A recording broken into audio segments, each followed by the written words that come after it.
Overeating merupakan salah satu penyebab obesitas, bahkan itu adalah yang utama penyebab obesitas. Dikatakan di sini bukan karena kekurangan exercise atau olahraga. Memang betul bahwa olahraga itu hanya porsinya 15% untuk menurunkan berat badan bagi Anda yang obesitas. Tetapi diet atau pola makan itulah yang sangat berperan penting sampai 85%, ya. Overeating adalah salah satu diet. Diet itu pola makan. Overeating adalah diet yang salah. Overeating itu adalah seseorang konsumsi kalorinya sangat tinggi, lebih tinggi daripada kalori yang dibutuhkan oleh tubuh. Simpelnya adalah overeating itu terjadi karena frekuensi makan yang terlalu sering. Bukan pada waktu makan porsinya banyak, ya. Itu namanya binge eating, ya. Tulisannya binge eating, ya. Itu masalah yang lain. Dan overeating menjadi bagian dari binge eating itu, tapi berbeda. Jadi pada frekuensinya, mungkin tanpa Anda sadari, terutama bagi Anda yang obesitas, Anda makan bisa lebih dari 5 kali, bahkan 6 kali makan. Banyak sekali, ya. Ya, 3 kali makan utama dan 3 kali snack.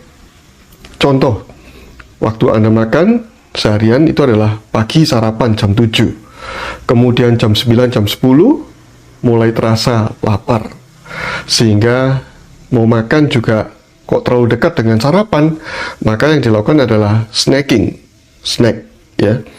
Kemudian jam 12, jam 1 makan siang, jam 3 snack lagi, kemudian jam 6, kira-kira jam 6, jam 7 makan malam, kemudian sambil nonton TV menjelang tidur ngunyah sesuatu, yaitu snack lagi. Apalagi bagi Anda yang penyuka begadang, antara lain nonton bola, ya, sampai malam, maka selalu menyediakan makanan untuk itu, ya, untuk snacknya. Jadi sudah tidak terhingga lagi berapa kali makan. Nah, yang jadi masalah itu adalah apa yang Anda konsumsi. Ya, ini sangat penting sekali karena ini akan menentukan peran dari hormon yang di dalam Anda, yaitu insulin. Karena insulin adalah hormon utama dalam obesitas ini, ya. Insulin itu fungsinya adalah memasukkan gula hasil makanan kita ini, Anda yang makan itu, ke dalam sel.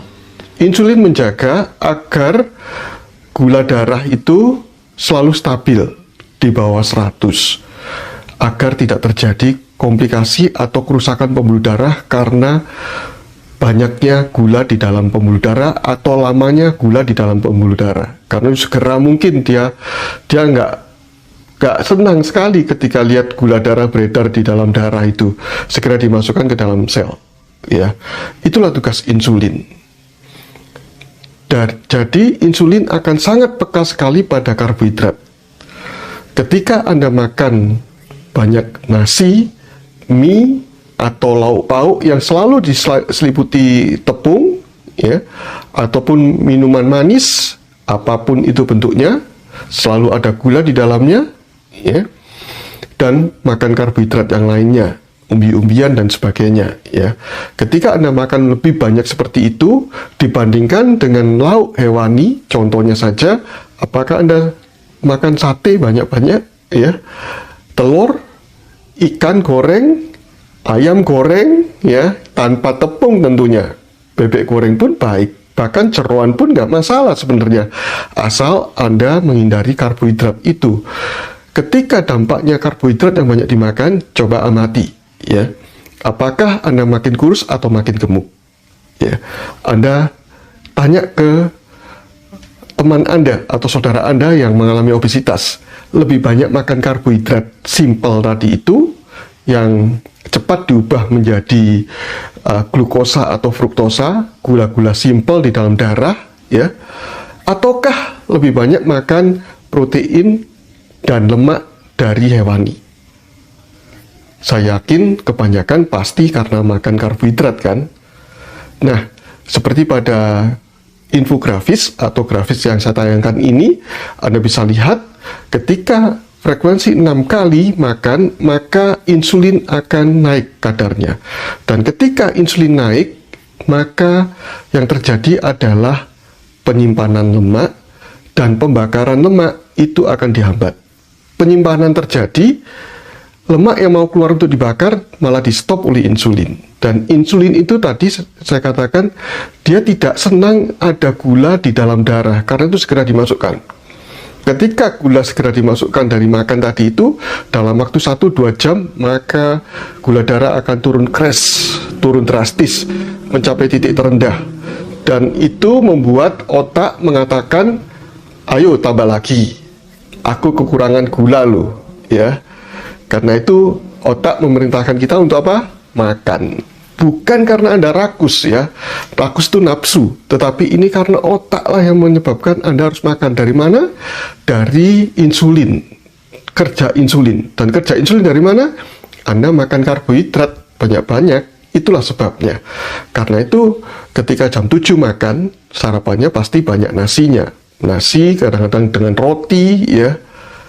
Bahkan kadang-kadang sebelum nasi matang, kita ganjal dulu dengan roti. Roti itu sebagai pengganjal, padahal kalorinya juga sama kan. Lalu karena itu jam 2 jam, 1-2 jam, jam 9 sampai jam 10 lah, Anda akan terasa lapar lagi, snack lagi, ya. Itulah sebabnya karbohidrat itu membuat Anda bertambah lapar. Nah, ini pada grafik selanjutnya Anda bisa melihat begitu karbohidrat ada, insulin pun juga menyusul untuk menurunkan segera. Ketika insulin turun, yang terjadi adalah store fat.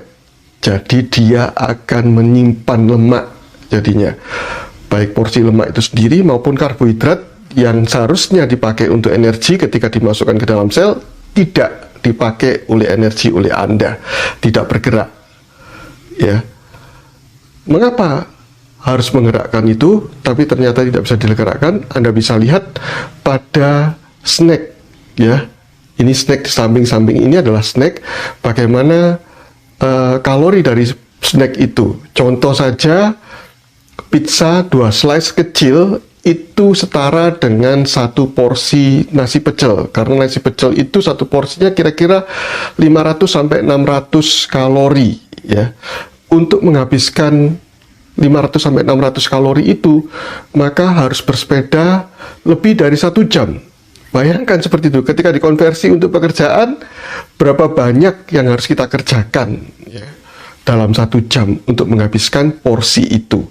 Tentu saja nggak mungkin, sulit sekali. Dan itulah terjadi, akhirnya gula itu disimpan dalam bentuk lemak jadinya. Karena itu fungsi atau pekerjaan insulin.